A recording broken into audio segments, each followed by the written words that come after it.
but tomorrow for our worship service, we'll tell you all more. But they're very experienced, been doing this for many years, helping people. We've got some great literature out there. As you go out the auditorium to the right, there's a table, and they've brought some books. They're very helpful. And so we thank you guys for coming here and blessing us. So.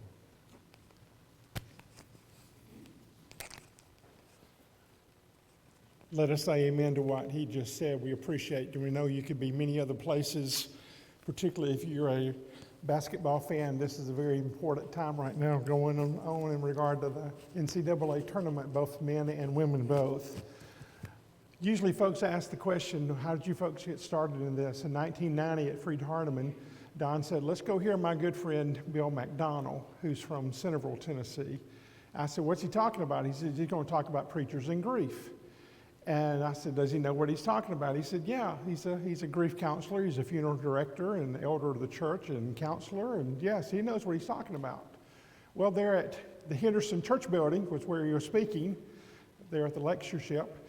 And almost the very first thing out of his mouth was, it is my personal as well as my professional opinion that next to doctors, ministers are the world's worst in helping people deal with grief. And I was sitting in the pew thinking, did he just say what I think he said? And he repeated himself. And I said, boy, he did say that. And he made the point that obviously that besides a funeral, that most of the times ministers, like other people, just get busy about their business and forget the family. I was living at that time in L.A., Lower Alabama, a place called Evergreen. And I decided when I went back home, after looking at my notes that I had taken, I was going to prove him wrong. So I started going to every kind of workshop I could go down to Mobile, Montgomery, Pensacola, wherever I could go to learn more about grief. I became a hospice certified individual. I went to my elders who were at the church there, and I said, I want to teach a Bible class on grief. And they said, you sure you want to do that? I said, yeah. And so I taught just a 13-week Bible class. And in the middle of that class, someone told me, we need to offer this to the congregation, to the community. And I said, what are you talking about? They said, this is stuff that people from the community need to hear. So we started advertising. In the very beginning, the first Tuesday night of January of 1992, we had a community class. We used another facility there in the community. We had about 26 or 27 people there. Over half were non-church members. And they attended an 8-week class in that program of learning about grief. I either did it another time that year or maybe 3 times that year in the community because so many people wanted to hear from that. In the midst of that first class, my mother-in-law was terminally ill with cancer. She died very suddenly, January 31 of 1992. The first 4 weeks I had taught that class, I had taught it from my head. The last 4 weeks, I taught it from my heart because now I understood. After that first program, I called Don, who was in West Alabama, a little place called Guin, Alabama, and I said, hey, let me tell you what I'm doing here. I had started a support class with our congregation and had people coming in. So he started that class. From that, we wrote our first book in 1996, now in its 10th printing. Then Don wrote a book in 1998. We did our first workshop together in 1998, and we are close to 100 since then, now that we have been across several states doing this workshop. I have a master's degree in counseling. Don went and got a degree from the University of Alabama in regard to thanatology. And so we are constantly trying to learn about grief. We learn about grief from people that we meet like you tonight. And we're very grateful that you came to be with us. Grief is a universal emotion. Either you will grieve over some loss you have in your life, or others will grieve of your loss. So it's 100%. We all grieve. and we thank you for being with us tonight. Don's going to come now and talk to you about what do you know about grief and loss.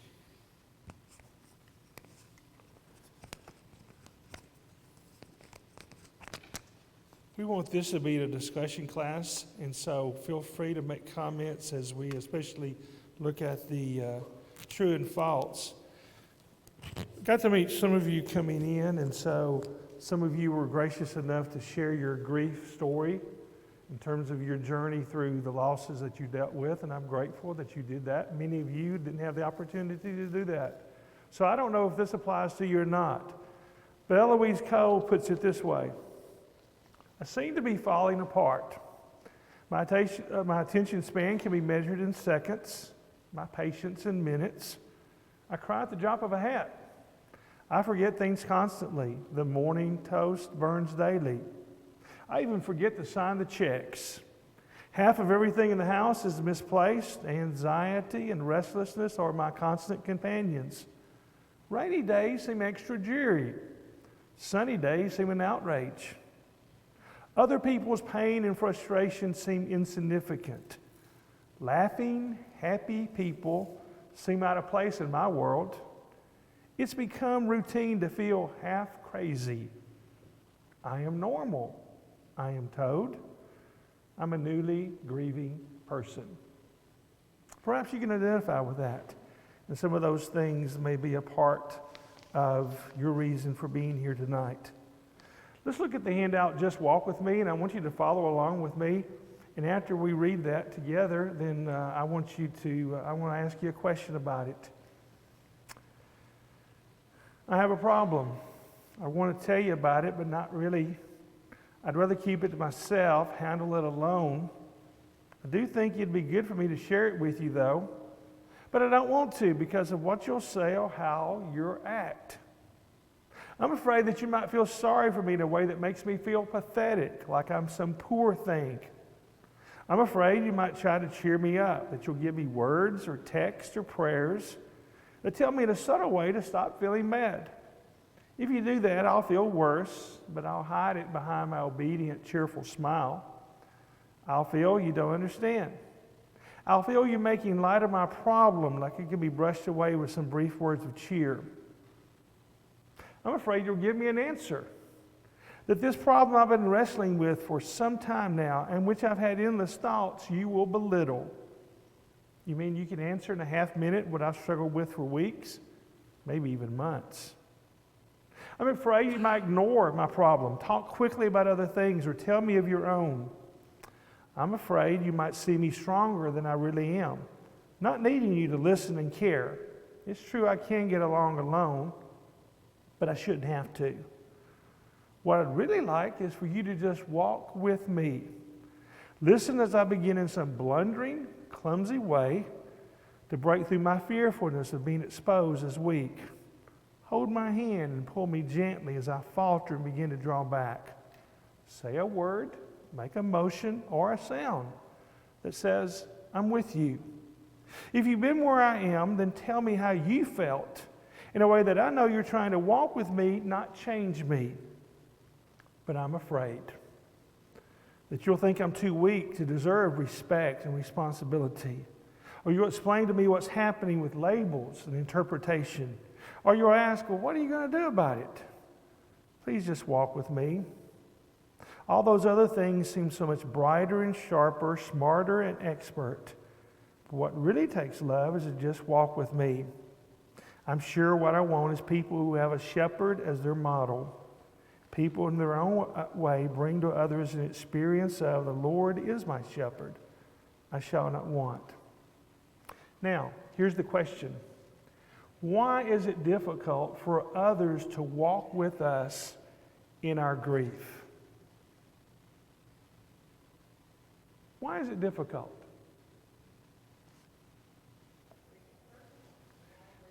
Because it's personal. Everybody's grief is unique. Secondly, why would it be harder for others to try to understand or to help us in our grief journey? They haven't experienced it. That's true. What? They don't know what to say. No one grieves the same. You've been looking at my notes, haven't you? Yes. I think sometimes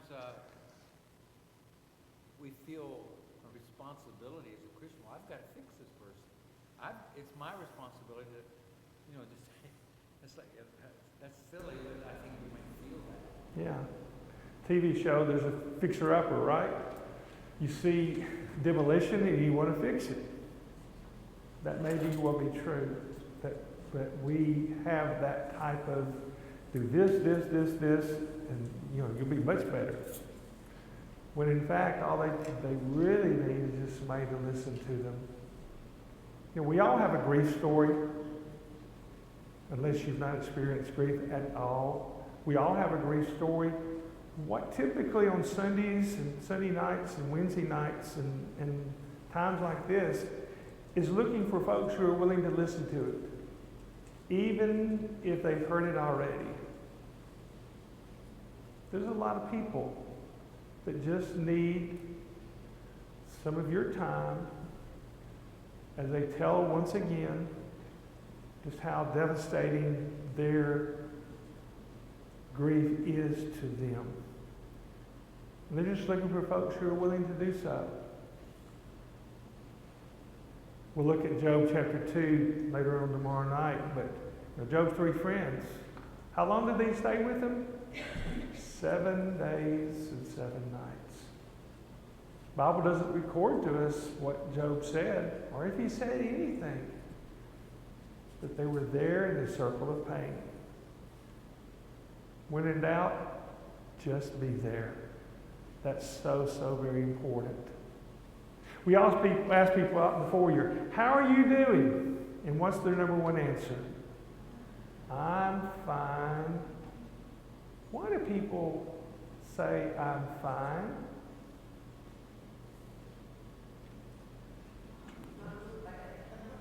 You don't want them to feel bad.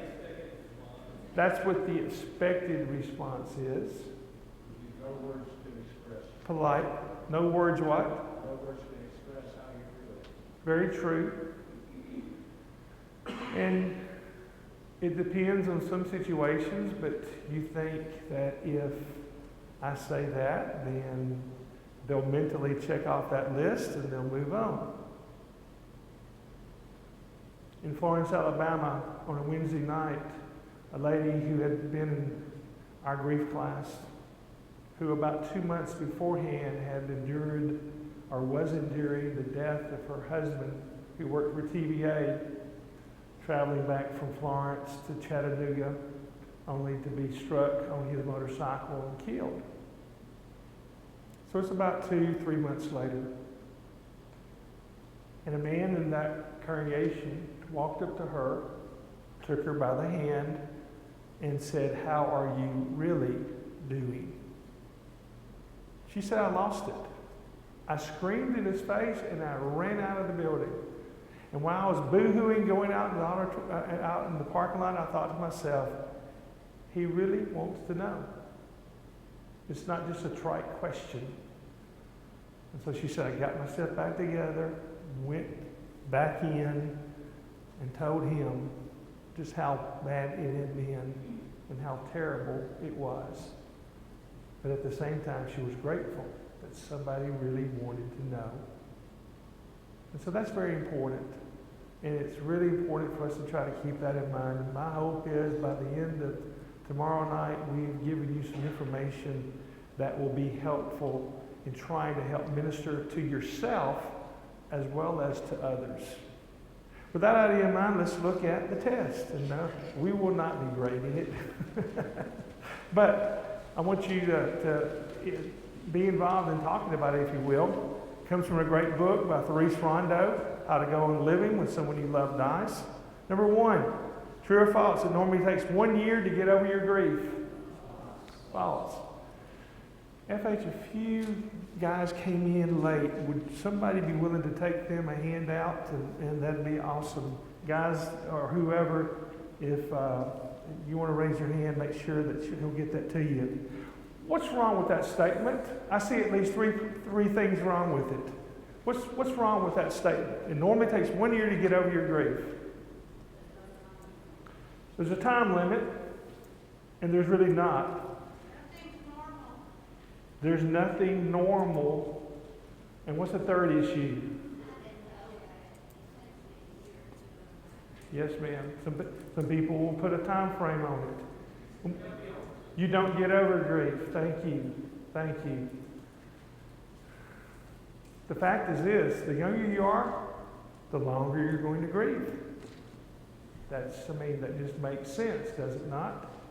Doesn't mean that it's always going to be the same. It's going to go through phases. We don't like the word stage. You've got 4 steps to get up into that, on that level, but they're not stages of grief where you go to one and then eventually you just go to another one. In fact, you see the picture that you've got, and we'll go back to that tangled ball of emotions in just a moment. But phases of grief, and you can be in several at the same time.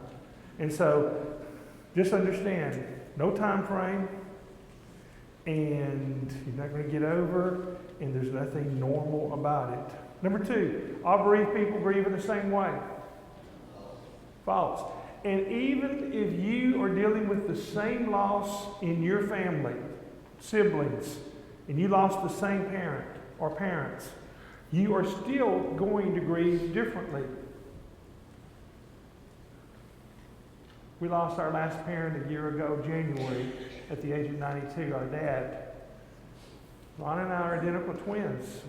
We think a lot alike. But there'd be a little differences concerning the way that we grieve. And so we need to understand that.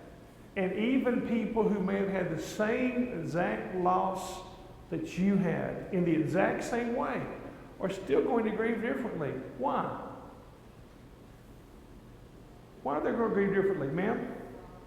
We're all different. You may have had a different relationship with that person. Think about the sister that lived 2 doors down from mom and dad versus the sister that lived in Michigan and only got to see them 3 or 4 times a year. Do you think their grief may be different? Yeah. Now, I'm not saying insignificant. I'm just saying different. Why? Because more than likely the sister 2 doors down, that was a part of their daily life. Over and over and over and over again.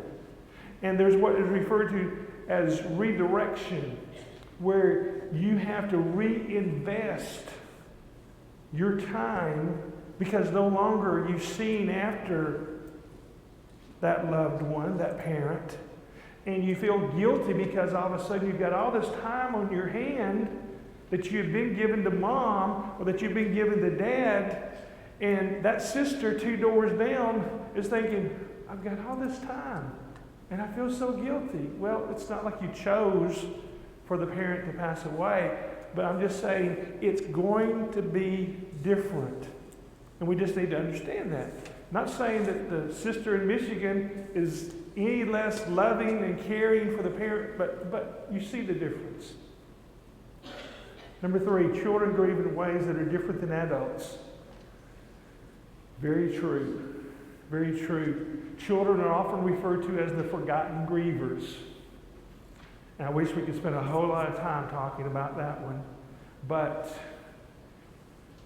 Alan Wolfelt, W-O-L-F-E-L-T, has done a great deal of work in regards to this from the state of Colorado. You can look up a lot of stuff that he does, and he especially deals with children and teenagers and the grief that they go through. But he made the statement, if you're old enough to love, you're old enough to mourn. A 3-year-old can love, can they not? Sure. And so the point is that they need to be a part of the grief journey in their own level. This very morning, I got a phone call from a lady in Mississippi. She's a therapist for a children's home. And she said, I've got a grief situation and I need your help. So I called her and she said, I've been asked to go talk to a family whose 26-year-old mother died suddenly. and her 4-year-old son does not know about the death of his mother. And they want me to come, and they want me to come and talk to him and to try to help get that information imparted to him. Tough situation? Yeah. So I told her everything that I could in a short period of time. Later on this afternoon, when we'd gotten here, she texted me back and she said, "We got through it. Thank you so much for your help." 44% of children often learn about the death of someone significant in their family by hearing adults whisper over the corner. Now, I know times have changed. It used to be way back when children might not even attend a funeral. When our grandfather died when we were 10 in Georgia, we didn't, our parents, the three of us, our children, their children, back home with relatives, and we weren't part of the funeral. Looking back, I wish I'd have asked why, but I think the big issue was that they're going to have to stay around for a while, and they didn't want us to miss school. They knew how much Ron really needed to go to school. And me too. Not sure if that's the reason or not. But children need to be a part of the grief experience. And it's so important. As a minister, when I've been asked to do funerals, especially if I didn't know the family that well, I will ask to meet with the family in the day or two before the funeral, and I will say, what do you want folks to walk away from the funeral knowing about your loved one? Because they know stories that I don't know.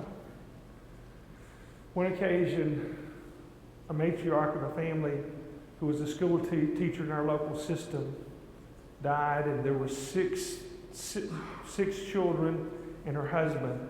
And so they asked me to do the funeral. And so I met with those 6 children, their mates, and the husband. And I asked that question. And they talked about some of the things that she was known for. Great teacher. Afterwards, I said, "Can I meet with your children?" They said, "Yes, we want you to." 18 of them, from age 5 to 24. We were at Loretta, Tennessee. Anybody know where Loretta, Tennessee is? Okay, a few of them. Or they say Loretta. There, just this past week. We were in the music room with the funeral home, all around the wall. I said, "What would you like folks to know about your grandma?" I just started writing. They had story after story, from the youngest all the way to the oldest. But the one that kept on surfacing was a story about the farm that they had, and how that grandma had a golf cart that she'd ride all the grandchildren on. And how that one day, when they were out in the pasture, the golf cart caught on fire. And they said, "You should have seen our grandmother. She was throwing us off that thing right and left. And then she went over into the grass and she dug up the dirt and she began to throw the dirt on and she put the fire out." Guess what story I told at the funeral? Because it wasn't how she died, but it was how she lived that people needed to know and that they needed to hear. So whether it's a note that they put in the casket, somebody told me about a 5-year-old that drew the picture of a grandfather in the casket, gave it to the grandmother. It was her prized possession. Another tells a story about a young uncle that died. And so they put one of those figurines there in the cemetery, and said that the nephew would go and visit the funeral home and sit there and talk to him through the figurine. We were in Corinth, Mississippi doing a grief workshop a couple of years ago, and a lady in the audience said, "My husband died very suddenly of a heart attack." And she said, "My 13-year-old daughter and my 12-year-old son both spoke about their daddy at our funeral, at his funeral." which really took a lot of courage to do. And she said a couple of years later, my daughter and some of her girlfriends went to the local pizza place and bought a pizza and then went out to the cemetery and sat around the tombstone of their daddy, of her daddy, and ate pizza and told stories about him. And as they were leaving, one of them left a piece of pizza for him. It's important. Let's not forget the children or the grandchildren or the great-grandchildren. And so, yes, their grief is going to be different. Why is their grief different? Because they don't have the capacity to grieve like we do. With us, it's 24/7, right? We may even dream about our deceased at night. We wake up, it's staring us in the face. Children don't have that capacity. They don't have that ability. It's hit and run. And they can deal with it for a little, but then they got to go on to something else. Not meaning that they've forgotten it, but they just can't do it like we do. So let's be sure that we include them and that we keep that going. Any other thoughts about that? What now? Yeah, Ron's class will be after worship meeting where we're talking about children and grief. 110. And that is for adults. It's not for children because he'll be talking about how to help children and teenagers, but he'll be giving that information to adults. So keep that in mind in that manner. Number 4, holidays and anniversaries of death and or losses give off great amounts of anguish and pain. Very true. 8 million people look at holidays very differently the first year after that loss because of that death that's occurred in that year. Millions of others wish that the calendar would stick from November 1st to January 2nd because those are tough times. In the book, Walking with Those Who Weep, that we wrote, there's a chapter on dealing with grief in the holidays. And sometimes we even do a workshop on that. But it's important just to understand that if you're feeling all these great emotions, it's real because holidays was all about family. And there is that vacant chair. And it's really tough to deal with. And so that's something that we need to keep in mind. Number 5, the threat of divorce is a real probability after a child dies. The key word here is probability. Possibility, definitely. I'm just going to give you the statistics. Because we all know someone that lost a child in marriage, and then some years later, or maybe the next 2 to 3 years later, they end their marriage to divorce. The Compassionate Friends is a national organization. Nashville probably has one. Birmingham, I know Tuscaloosa has one. And this Compassionate Friends organization deals with 2 kinds of losses. The loss of a child of any age and the loss of siblings. They did a study in 1999 asking bereaved parents some years after the loss of their child, what is your marital status? 74% of them were still married. 14% of them were widowed. They had lost their mate some years later through death. Only 12% said that they had divorced. And of that 12%, only 4% said the death of the child had anything to do with the death of our marriage. Years later, they reaffirmed that same study, that same question, and it was basically the same. Only 12 to 16% had divorced after the death of the child. And so, certainly it can be tough. At the same time, it can bring families closer together. Another good book, Martha Bittle, B-I-T-T-L-E, Clark, Are You Weeping With Me, God? You can find it. It's an old book, but it's a good book. And in that, she talks about the struggles she and her husband had after the death of a 21-year-old daughter in a car accident.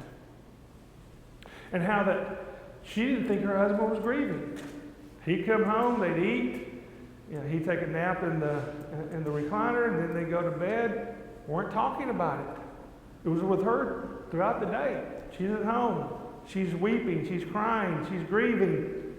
He's not saying anything about their daughter. She's thinking he doesn't care. One day she went to his office, and there in his office, as she looked through the window, and he couldn't see her, but she could see him, all the pictures of their daughter was around him, and his head was on the table, and he was crying his eyes out. And she said, here's where he's grieving. He's afraid to bring it home because men are supposed to be strong, and perhaps by showing grief, that's the wrong thing, at least in his perception. And so they had to get on the same page. In the book Hope for Those Who Struggle, there's 3 chapters on the death of a child, and some of it talks about the marriage situation and how that they need to regroup and help in that manner. Number 6, losing someone to sudden death is the same as losing someone to an anticipated death. It's false. Somebody says, well, grief is grief. Yes, it is, but there are differences in that loss. Grief comes in one size, extra large. Some of you in this audience have endured both, a sudden loss and an anticipated loss. Tomorrow, I think at 1:30, I believe, after lunch, we'll be talking about the differences in sudden versus anticipated death, and especially in view of how to church members, how to elders, how do ministers minister to people who have those 2 kinds of different losses. The death is there, but there are differences in how you minister to them based upon the kind of loss that they have had. And so we'll be talking about that at that session, and you might want to be able to be a part of that. Any questions or any comments before I continue?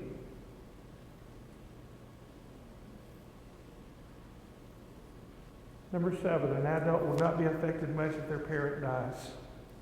True or false? Doesn't matter how old we are. Doesn't matter how old they are. It does impact us. What part does an adult, what part does a parent play in the life of a child? What are their roles?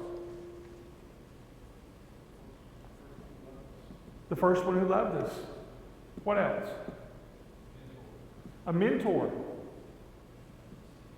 Security. Protector. Yeah. Cheerleader. They're there for all your first. All those things. Somebody said the greatest sight for grandparents is the headlights in the car bringing their grandchildren to their home. The second greatest sight is the taillights of that car 3 days later when they leave. We have 5 grandchildren, and 3 of them live in Louisville, Kentucky.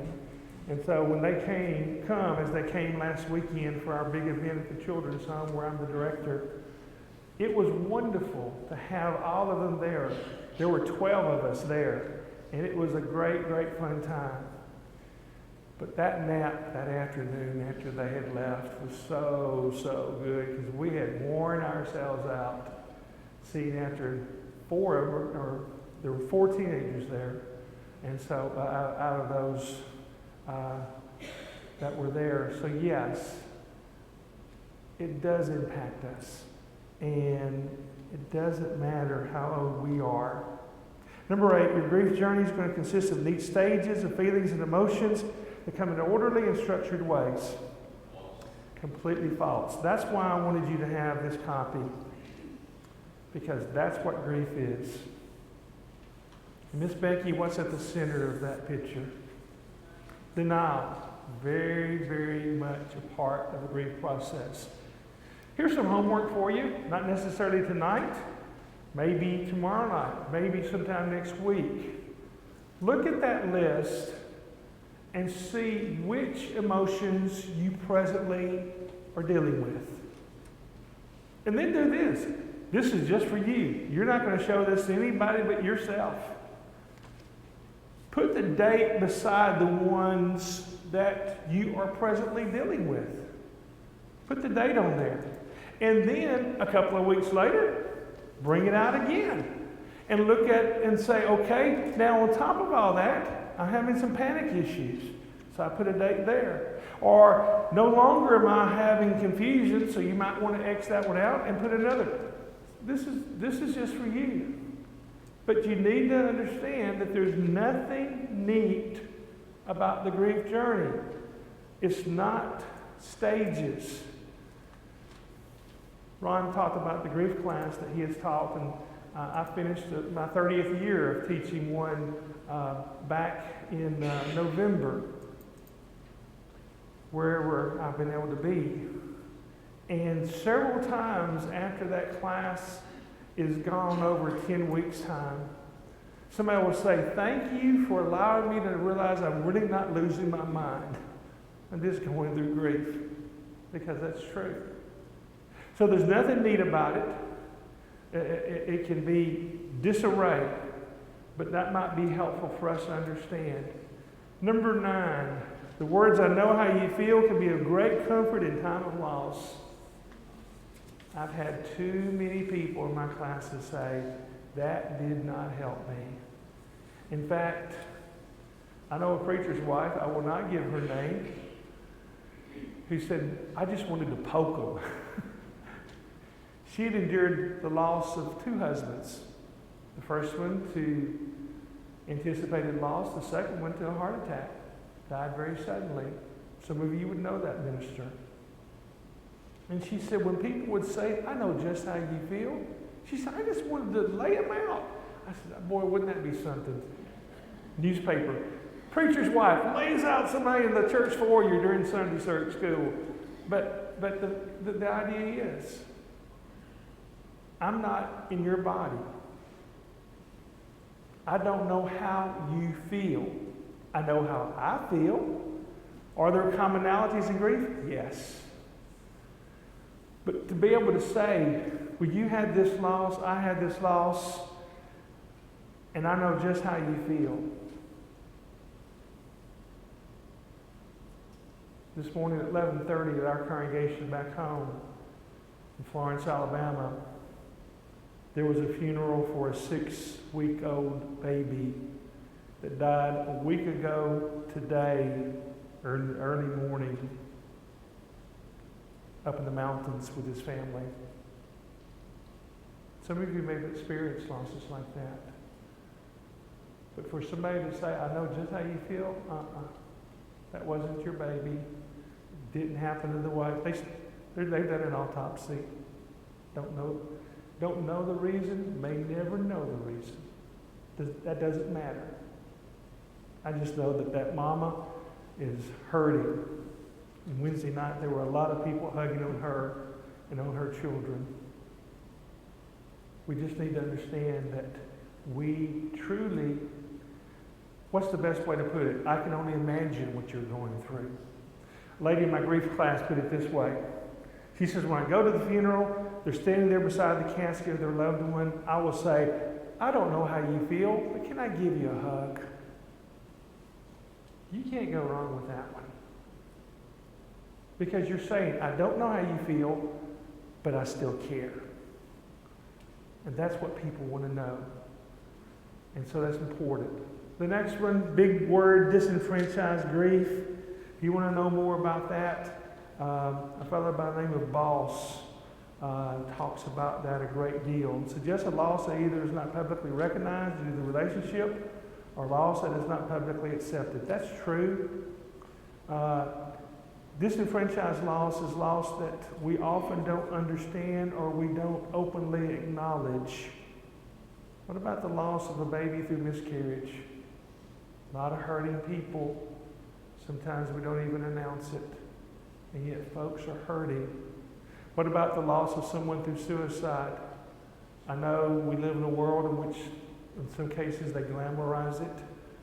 But those families are hurting. They're innocent family members that are hurting. Or a loss perhaps that we don't even understand. Somebody at work says to you, man, I'm having a tough time. Why? Because my stepdad died, a few days ago. Well, he's not even biologically your dad. What they don't understand is he's the only dad you ever knew. It didn't matter whether it was blood or not. That was my dad. Or maybe a child through some illness, Down syndrome or whatever, that passes away. That's still a child made in the image of God. We can't minimize the nature of the loss based upon that person. COVID did a great, terrible job of making disenfranchised losses even more real, because in those first few months, if it was like back in Alabama, somebody might be dead and even in the grave before you even heard about it, because everybody, wore the mask and was having to stay in. Disenfranchised loss is real. And then number 11, lengthy chronic illnesses such as Alzheimer's prepare the survivors and prevent complications at the time of loss. Had too many people tell me, Don, it didn't matter that I knew they had cancer for all these years. It didn't matter that they had dementia. Our mom passed away with Alzheimer's. When it happened, I was in complete shock. Why? Because there's always a battle of the head versus the heart. The head, I see their demise. I hear what the doctor says. We've done all that we can do. But my heart, who's always thinking, there could be another procedure. There could be another pill. There could be another surgery. And so when that anticipated loss that I'm aware of up here, I'm still not ready for it here. And so the end result is that there is shock and there is numbness because we're just not prepared for it. And then finally, time heals all wounds is true even with the wound of grief. Depends on what you do with your time. The 40 or so that are here tonight.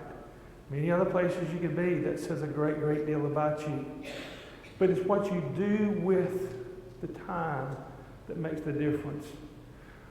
Janice Lord said, you can stop the bleeding, but you can't cover the scars. There are emotional scars through grief. And not trying to deal with grief is like trying to cover up cancer with a Band-Aid. Some people just ignore it. They don't want to talk about it. And yet it's there. And so it's what you do with the time that makes the difference. Grief is not something that you can go around. You can't go under it. You've got to go through it. And it takes a lot of time to do so. And we've gone a long way in a short period of time. But I want to see here if you have any more questions or any comments as we close tonight. Yes, sir. Yes, sir. Uh-huh.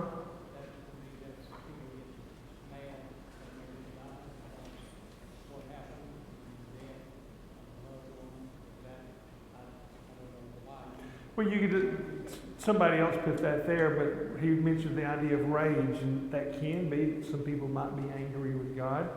It might be that they might be angry at the person who died. I knew of a lady they met and she married him. She was from Germany. They met there and married and came to the States.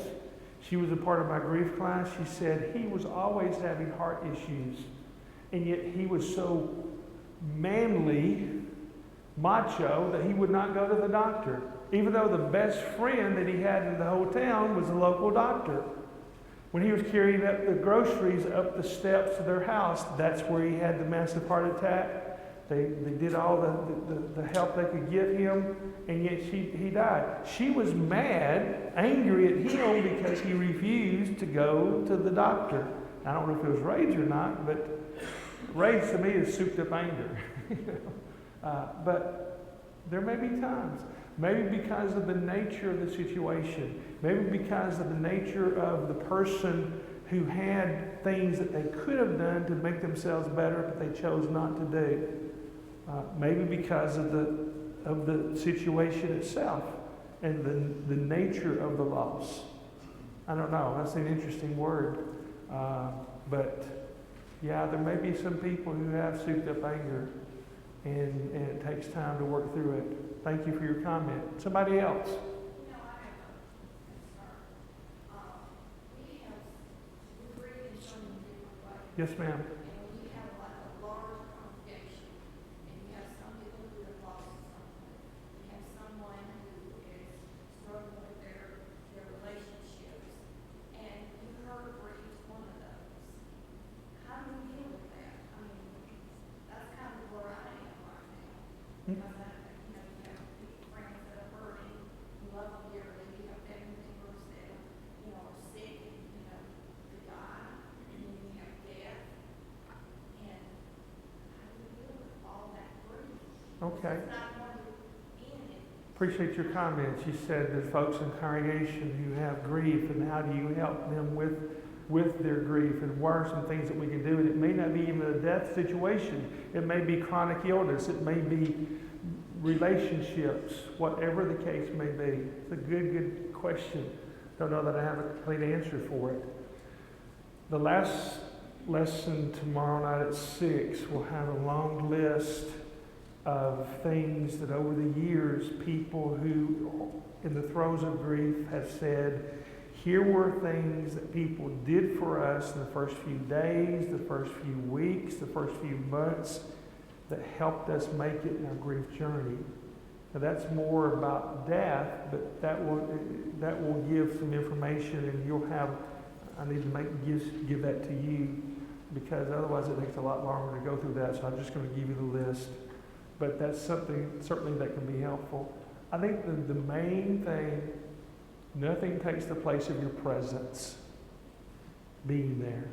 I'm You, talking about me yes, as a person. that's what I'm saying. How do you deal with it? Because you're torn in so many different directions. Right, you're torn in terms of me. Yeah, right. Good question. Care, love, concern. Let people know that you're praying for them. COVID, one thing it helped us with when we couldn't be physically present with someone, we could call them up and pray with them over the phone. We still do that. I still do that. If I can't be there, I can do that, because prayer travels, right? And so that's really something. But it's a good question, and try to do some more thinking on that. Any other thoughts or questions before we end tonight?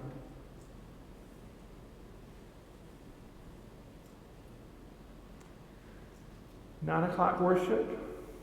Ron will be looking at John chapter 11 and what Jesus teaches us about grief and loss. And so you hope to be able to do that. Then I think I'll probably be in here on how to minister to the hurting. That class will be dealing with how to help folks who haven't lost loved ones, but maybe dealing with chronic illnesses or other issues. While they were living, what can we do to help them? Sort of back to what you were saying. So we'll be giving some answers through that class. And then 110, I think you said, is the number of the class, where he'll be talking to whoever chooses to come, adults, about how to help children, teenagers, little children deal with their grief. And then a lunch, and then 12:30, I forgot exactly. Another 2 sessions then, and then coming back at 5 for another session beforehand, and then 6 o'clock worship. 5 o'clock is going to how to make it through the grief journey. And so I know that's a little earlier than you normally do, but if you can come for that, I think you would appreciate that. Why don't we end with a word of prayer, and then we'll go from there. Heavenly Father, thank you for so many who have come tonight. Father, I'm sure in this audience there are folks who are in the throes of grief, and you know most personally about their situation. We ask that we'll be able to help them, and that others can be able to help as well. We thank you for this congregation and for their willingness to open this door so that people can learn and people can be able to be helped. We ask that you'll bless us with a good night's sleep, and that you'll bring us back again tomorrow. We are grateful that you sent your Son, acquainted, living with grief, to this world to show us how to live, so that we can one day live with you. In the name of Christ we pray. Amen. We'll be around. I'm glad to talk to you after the fact. Right now, thank you again for coming.